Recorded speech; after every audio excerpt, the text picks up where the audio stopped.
Hola, mi nombre es Ángelo Rico y hoy contaremos la historia del hombre que salvó de la quiebra a Warren Buffett, pero que al mismo tiempo casi provoca una de las mayores catástrofes financieras de la historia.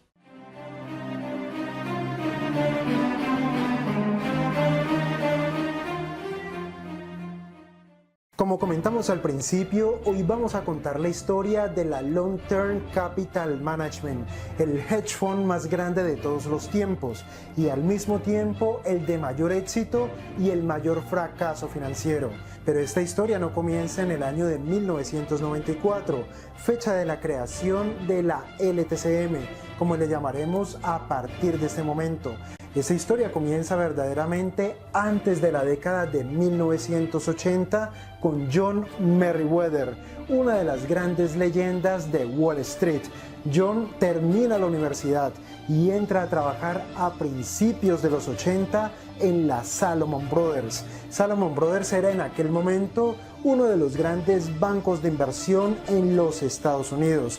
Él entra como analista de inversiones, después se convierte en corredor de bolsa y después, a mitad de los 80, es ascendido al cargo de jefe de estrategia y arbitraje de bonos de renta fija. Y fue precisamente en este negocio en el que John se volvió famoso en Wall Street.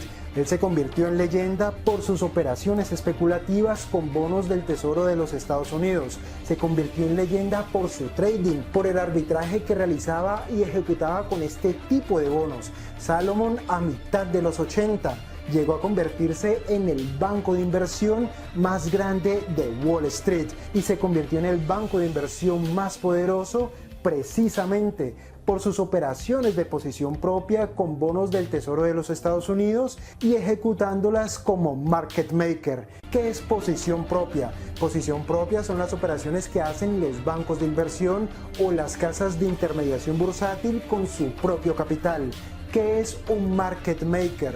Un market maker es un operador bursátil que tiene la capacidad legal de ir a las emisiones iniciales de activos, en este caso a las emisiones o a las subastas primarias de bonos de los Estados Unidos. ¿Qué son bonos de los Estados Unidos? Son bonos de renta fija emitidos por el Tesoro de los Estados Unidos que tienen el objetivo principal de financiar al gobierno americano. Financiar la defensa, la sanidad, la educación, etc. El hecho es que Salomon Brothers se convirtió en el banco de inversión más poderoso precisamente por el trading que hacía John Meriwether con este tipo de activos.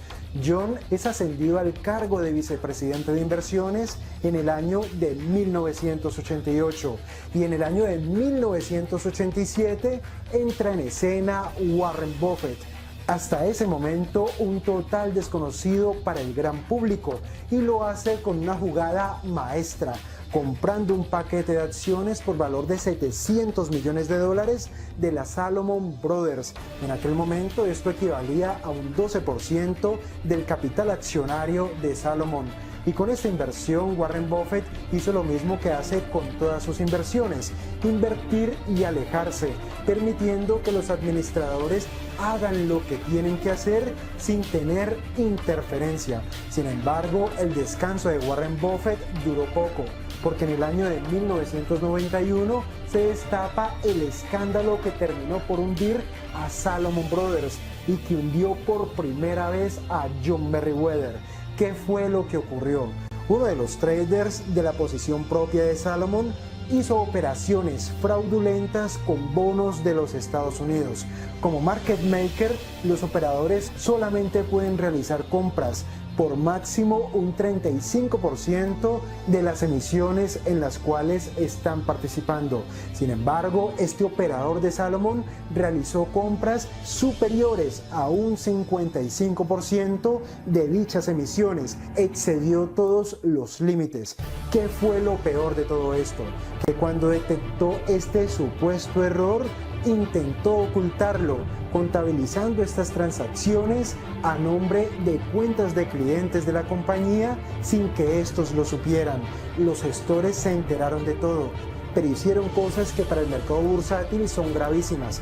Primero, no informaron al Tesoro americano de que se estaban realizando operaciones fraudulentas y que además se estaban ocultando a través de cuentas de clientes, y tampoco avisaron a la SEC, que es el regulador bursátil en los Estados Unidos. Pero también cometieron un error garrafal, y fue permitir que este trader, que este operador, siguiese ejecutando operaciones de trading con la posición propia de Salomon y a través de su posición de market maker. El hecho es que este operador volvió a excederse en sus operaciones, volvió a exceder el límite legal para participar en este tipo de emisiones, pero esta vez el regulador y el Tesoro americano sí lo descubrieron, y cuando investigaron se dieron cuenta, primero, que no era la primera vez, y segundo, que los gestores ya lo sabían y no habían informado de nada.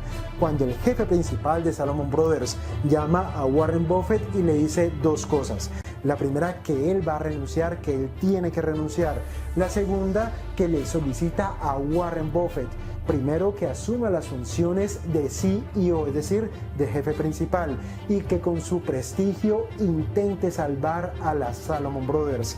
En aquel momento el Tesoro de los Estados Unidos ya había amenazado con quitarles la licencia para ser market maker, la licencia para ser intermediario bursátil y la licencia para manejar dineros del público.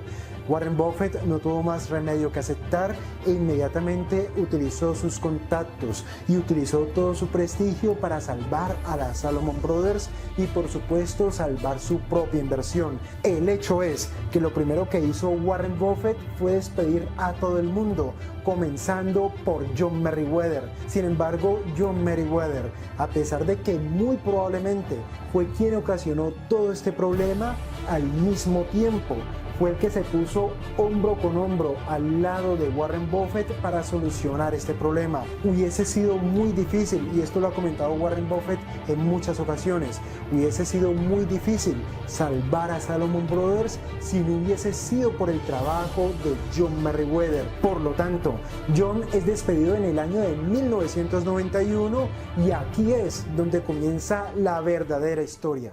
En el año de 1994, John Meriwether, junto a gran parte de su equipo de trading y de arbitraje en Salomon Brothers, y junto al futuro premio Nobel Robert Merton y Myron Schultz, crearon la Long Term Capital Management, un fondo de inversión VIP que en su primera fase de creación y financiación logró levantar más de $1.000 millones.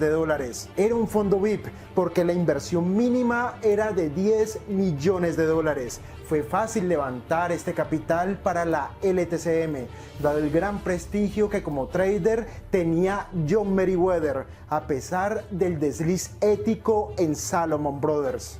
La estrategia de trading y de inversión desarrollado por John Meriwether al lado de Robert Merton y de Myron Schultz era compleja pero sencilla. Economistas como Merton y Schultz, al lado de Greg Hawkins, Larry Hillebrand y Eric Rosenfeld, desarrollaron el modelo matemático conocido como Convergence Trade o trading de convergencia. Según este modelo matemático, los bonos de renta fija de largo plazo, aún con diferentes fechas de emisión, tienden a valer lo mismo en el mercado.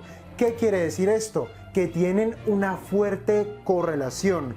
Gráficamente esto se puede observar como dos bonos que se mueven de forma paralela.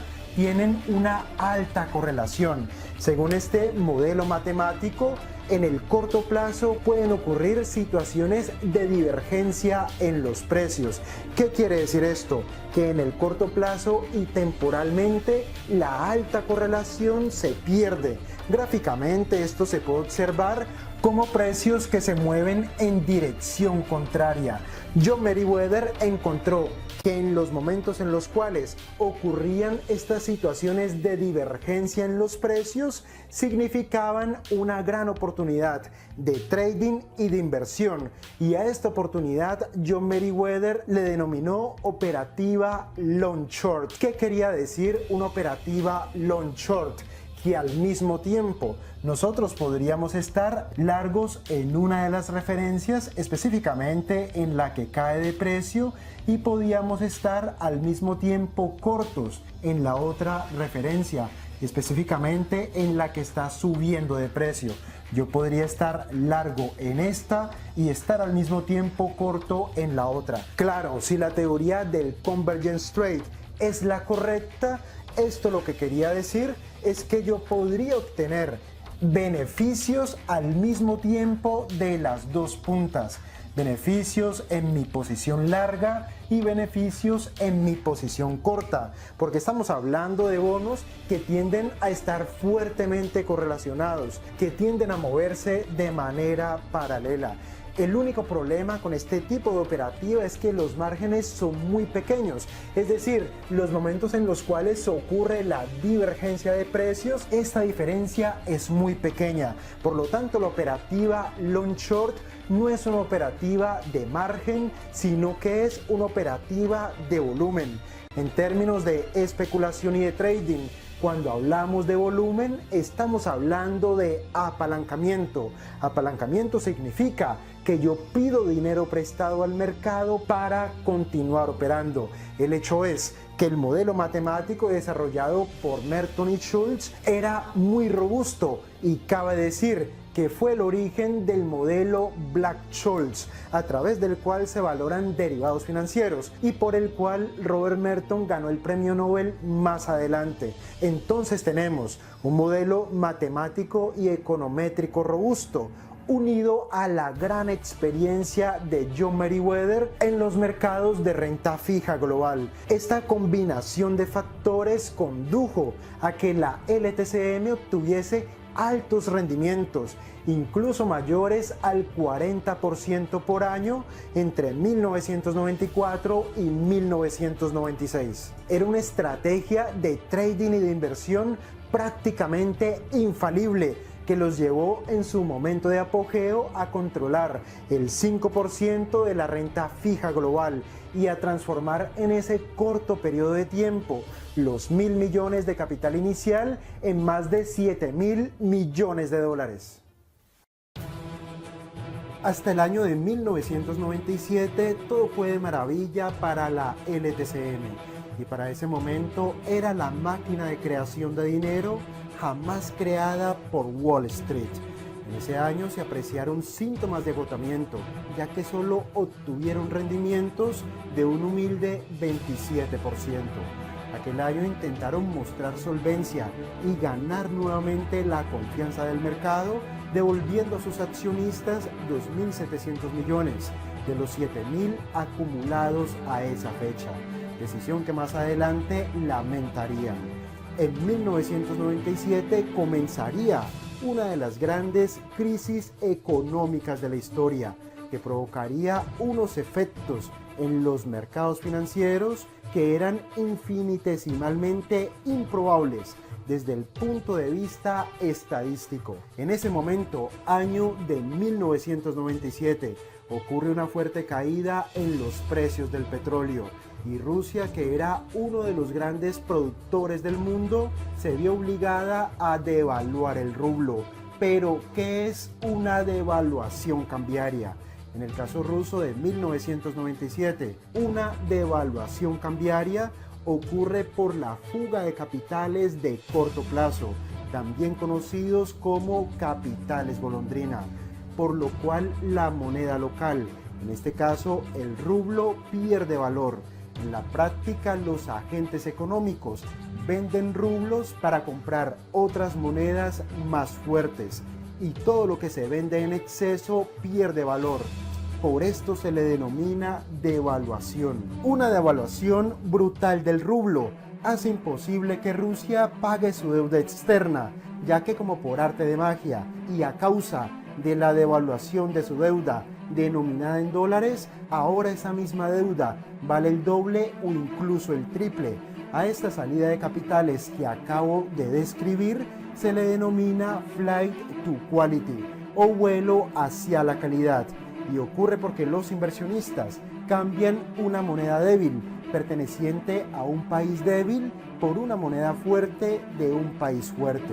Y en el caso ruso, los inversionistas ejecutaron el Flight to Quality vendiendo bonos rusos de largo plazo para comprar bonos del Tesoro americano de largo plazo. Y este fue el jaque mate para la LTCM. Recordemos que su estrategia de inversión era denominada long short y se basaba en la tesis de que dos bonos de largo plazo podían diverger en el largo plazo, es decir, separar su cotización, pero en algún momento deberían volver a converger, deberían recuperar su correlación.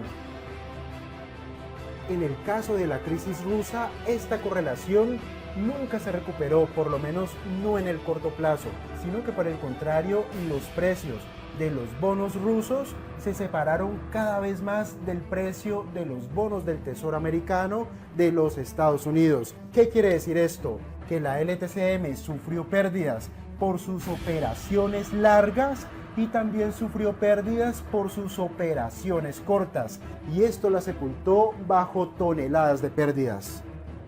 Pérdidas con un elevado apalancamiento. En un solo día, este hedge fund llegó a perder 550 millones de dólares. Los gestores creyeron que podrían reconducir la situación porque su tesis era la correcta. Por este motivo decidieron pedir prestados al mercado 1.500 millones de dólares, pero para hacerlo tenían que abrir al público sus libros contables, haciendo públicas sus pérdidas y su apalancamiento.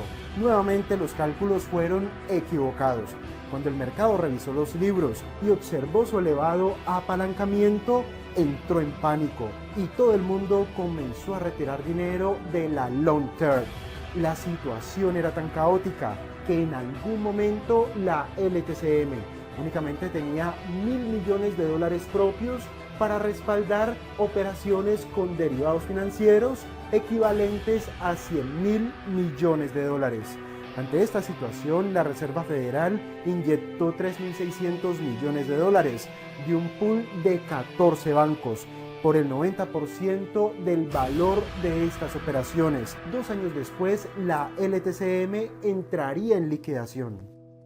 Muy bien, hemos llegado a la parte más importante de este video, a las conclusiones y a las reflexiones. Son importantes porque es precisamente basándonos en estas conclusiones que como inversionistas y como traders tendremos la oportunidad de aprender de los errores ajenos y de aprender con el dinero ajeno.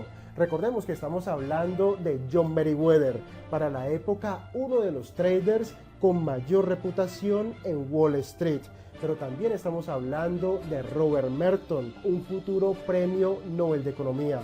Estamos hablando de ellos dos, pero también estamos hablando de su equipo, gente con experiencia, gente con conocimientos y gente con resultados.